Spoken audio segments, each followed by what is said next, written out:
Assalamualaikum warahmatullahi wabarakatuh. Eh, Perkenalkan, nama saya Amanatun Nafisa dengan NIM 22010311000001. Di sini saya akan mereview terkait dengan tugas pengembangan perencanaan pembelajaran, yang mana salah satu tugas mata kuliah yang diampu oleh Ibu Nur Hidayah Hanifah. Selamat menonton. Baik teman-teman, di sini saya akan menjelaskan terkait pengembangan perencanaan pembelajaran yang sudah saya kembangkan ketika saya mengajar di MI Wahid Hasyim Daud. Nah, sebelumnya saya akan menjelaskan sedikit terkait dengan apa itu perangkat pembelajaran atau perencanaan pembelajaran dulu. Nah, setahu saya kalau dalam kurikulum Merdeka itu ada beberapa perangkat pembelajaran. Yang pertama yaitu ada kalender akademik. Nah, kalender akademik ini walaupun sudah ada di Kementerian Pendidikan, itu sudah mengeluarkan ketetapan kalender akademik, biasanya sekolah atau madrasah itu harus memiliki kalender akademik sendiri atau program yang mana setiap sekolah itu memiliki program atau kegiatan perencanaan sendiri gitu. Nah, nanti saya akan perlihatkan kalender akademik yang saya kembangkan dengan melihat apa saja kegiatan yang ada di sekolah gitu. Nah, selanjutnya selain ada kaldik atau kalender akademik, ada prota. Prota merupakan program tahunan. Jadi program tahunan ini dirancang apa saja sih program atau rencana selama 1 tahun ke depan gitu. Nah, selain prota ada prosem. Nah, prosem ini lebih mengecil lagi ya lingkupnya. Itu program semester. Nah, program selama 1 semester yang akan dilaksanakan untuk pembelajaran gitu. Nah, selama pembelajaran selama 1 semester gitu. Selanjutnya, ada yang kelupaan yaitu rencana pekan efektif. Jadi sebelum ada prota dan prosem, kalian harus mengetahui dulu terkait dengan RPE, rencana pekan efektif. Jadi kita harus merencanakan selama 1 tahun itu pekan-pekan yang bisa kita masuki untuk melaksanakan pembelajaran itu berapa, dan kita harus menghitungnya berapa pekan dalam 1 bulan. Misalnya ada dalam bulan Februari kemarin mungkin ada sekitar 2 pekan saja karena ada kegiatan pondok Ramadan. Nah, seperti itu. Itu tadi ada RPE, ada prota, prosem, dan ATP, alur tujuan pembelajaran. Alur tujuan pembelajaran itu seperti apa? Nah, di dalam ATP itu biasanya terdapat berapa jam pembelajaran, terus metode yang digunakan, media yang digunakan, dan bahan ajar apa yang digunakan, dan bagaimana alur dalam pembelajaran pada waktu itu gitu. Itu di dalam ATP. Nah, selain ada ATP setelah itu kalian bisa membuat modul ajar gitu. Nah, di dalam modul ajar ini terdapat langkah-langkah pembelajaran, media, terus asesmen untuk setiap topik ataupun tema. Terus modul ajar ini dirancang sesuai dengan alur tujuan pembelajaran yang sudah dibuat tadi. Sudah itu, mungkin ayo kita coba lihat bersama-sama. Baik, mari kita bahas yang pertama, yaitu terkait dengan kalender pendidikan madrasah. Jadi walaupun dari Kementerian Pendidikan sudah mengeluarkan kalender pendidikan madrasah, tapi setiap sekolah seharusnya memiliki kalender pendidikan madrasah sendiri, karena di setiap sekolahan memiliki kegiatan-kegiatan yang berbeda. Nah, Di kalender pendidikan ini ada nomor, bulan, serta tanggal. Jadi bulan itu dimulai dari bulan Juli hingga Juli lagi. Jadi alangkah baiknya tampilannya seperti ini ya. Setiap tanggal jika ada kegiatan ataupun ada event tertentu itu diberi warna berbeda dan diberi keterangan. Nanti di bawahnya kalender akademik ini harus diberi keterangan. Contohnya ini ada seperti tanggal 25 Desember ini, LHB, keterangan libur hari besar atau libur hari raya Natal. Nah, contohnya seperti itu dan seterusnya. Baik, selanjutnya yaitu tabel rencana pekan efektif. Nah, di sini ada dua tabel. Yang pertama ada tabel semester ganjil, yang kedua ini ada tabel semester genap. Nah, langsung saya jelaskan semester genap saja. Di bulan Januari ini ada beberapa pekan efektif ya. Salah satunya yaitu ini di bulan Januari tidak ada pekan yang tidak efektif, jadi semuanya full 4 pekan. Yang Februari ada 3 pekan karena ada 1 kali pekan yang dibuat untuk libur pertengahan puasa. Yang ketiga yaitu Maret itu ada 2 pekan saja. Yang keempat April ada 3 pekan, dan Mei ada 4 pekan, Juni ada 1 pekan saja. Nah, karena di bulan Juni ini ada asesmen sumatif semester 2 itu. Nah, keterangan LPP itu libur pertengahan puasa, PTS penilaian tengah semester, LHR libur hari raya, ASS 2 asesmen sumatif semester 2, LS libur semester 2. Jumlah pekan efektif totalnya 17 pekan, jumlah pekan tidak efektif itu 7 pekan. Ini mata pelajaran apa? Mata pelajaran bahasa Indonesia. Jumlah jam pembelajaran dalam 1 minggu ada 6 jam pembelajaran. Banyak jam pembelajaran dalam 1 semester, yaitu 17 kali 6 sama dengan 102 jam pembelajaran gitu. Selanjutnya yakni program tahunan. Program tahunan itu ditulis pertama harus menyebutkan satuan pendidikan, mata pelajaran, kelas, dan tahun pelajaran ya. Di dalam program ini yang pertama yaitu adanya capaian pembelajaran. Nah, capaian pembelajaran di sini ada ini kan mata pelajaran bahasa Indonesia. Jadi capaian pembelajaran yaitu peserta didik memiliki kemampuan berbahasa untuk berkomunikasi dan benar sesuai dengan tujuan dan konteks sosial. Peserta didik menunjukkan minat terhadap teks, mampu memahami, mengolah, dan menginterpretasi informasi dan pesan dari paparan, lisan, dan tulis tentang topik yang dikenali dalam teks narasi dan informatif.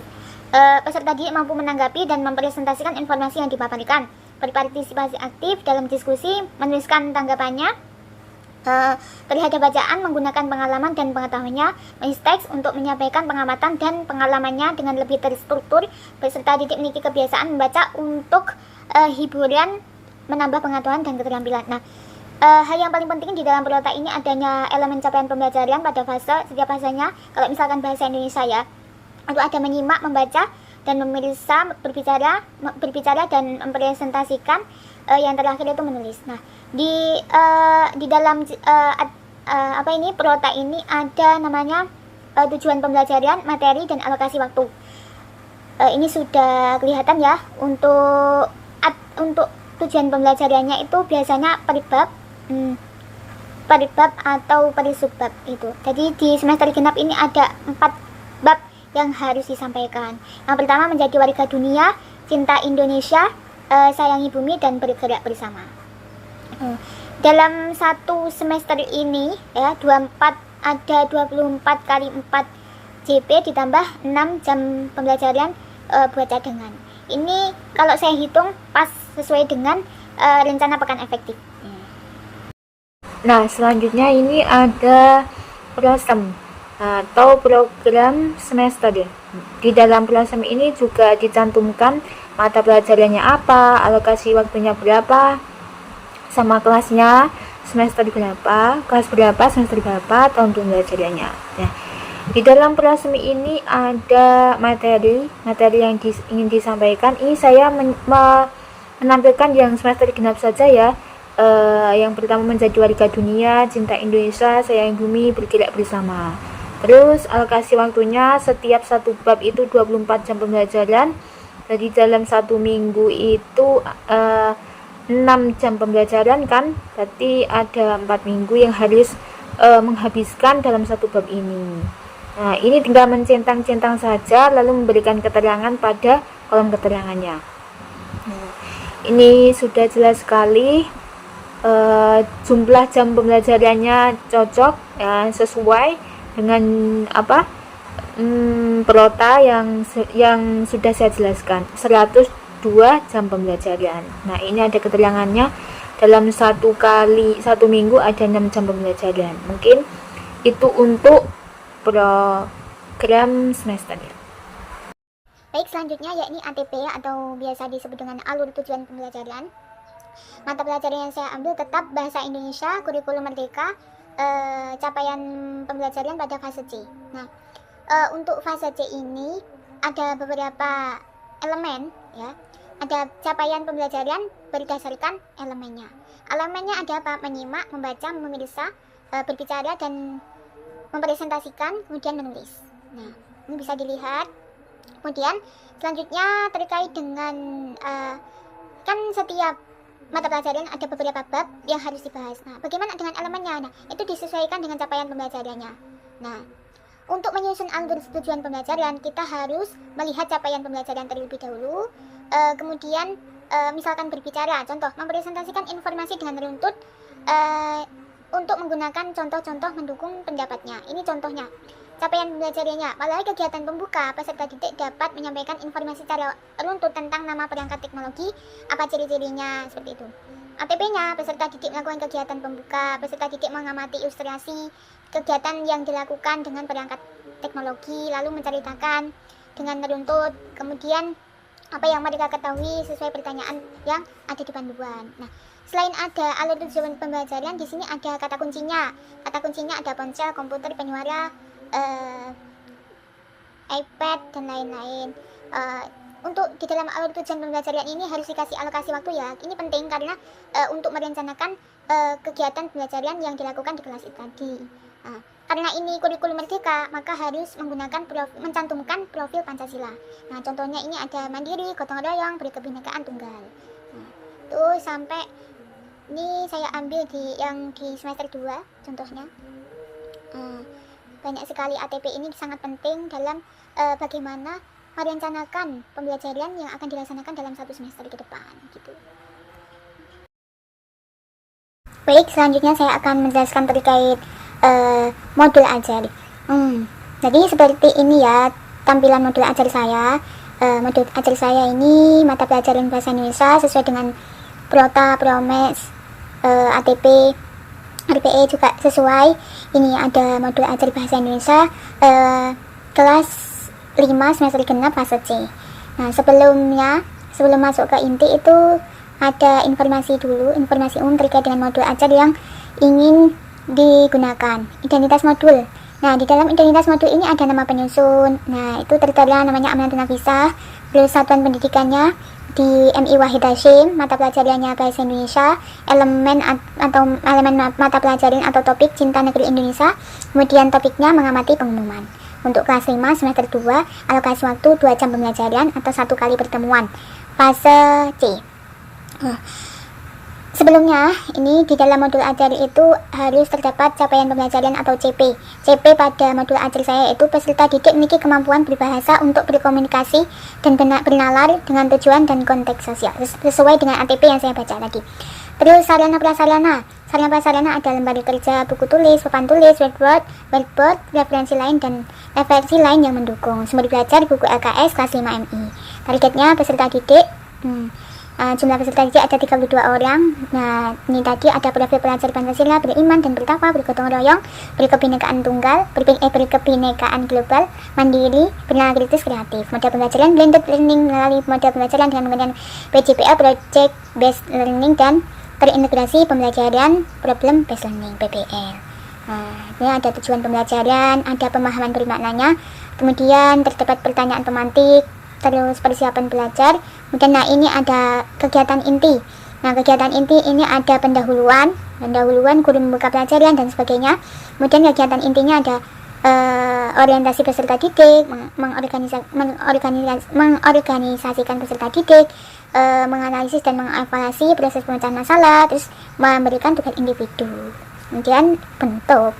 Nah, dalam asesmen, dalam modul ajar ini juga terdapat asesmen atau penilaian. Pertama, penilaian asesmen diagnostik atau penilaian dilakukan pada alat pembelajaran dengan menggunakan pertanyaan pemantik tadi. Kedua, asesmen formatif digunakan guru sama pembelajar yang berlangsung terkait dengan kerjasama, kerja kelompoknya gimana, disiplinnya, sikap terhadap tugas, dan lain-lainnya. Sedangkan penilaian pengetahuannya dilakukan dengan cara soal yang tercantum pada LKPD. Nanti LKPD-nya saya cantumkan di akhir ya.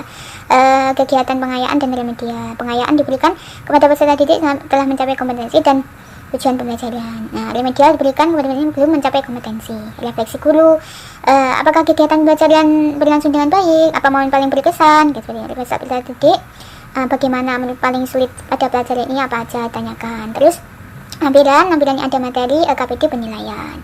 Glosarium ini adalah kata yang memiliki makna, kata-kata yang terdapat pada modul ajar dan definisinya seperti apa. Kemudian terdapat daftar pustaka, dan yang terakhir ada tanda tangannya ya, jangan lupa tanda tangan. Ini adalah lampiran LKPD. Mungkin seperti itu yang bisa saya jelaskan terkait dengan modul. Mungkin kalau kurang jelas saya kasih link untuk modul ajar dan lain-lainnya, perangkat-perangkat lainnya. Baik, saya ucapkan terima kasih banyak sudah menonton video saya. Sampai jumpa di video selanjutnya. Wassalamualaikum warahmatullahi wabarakatuh.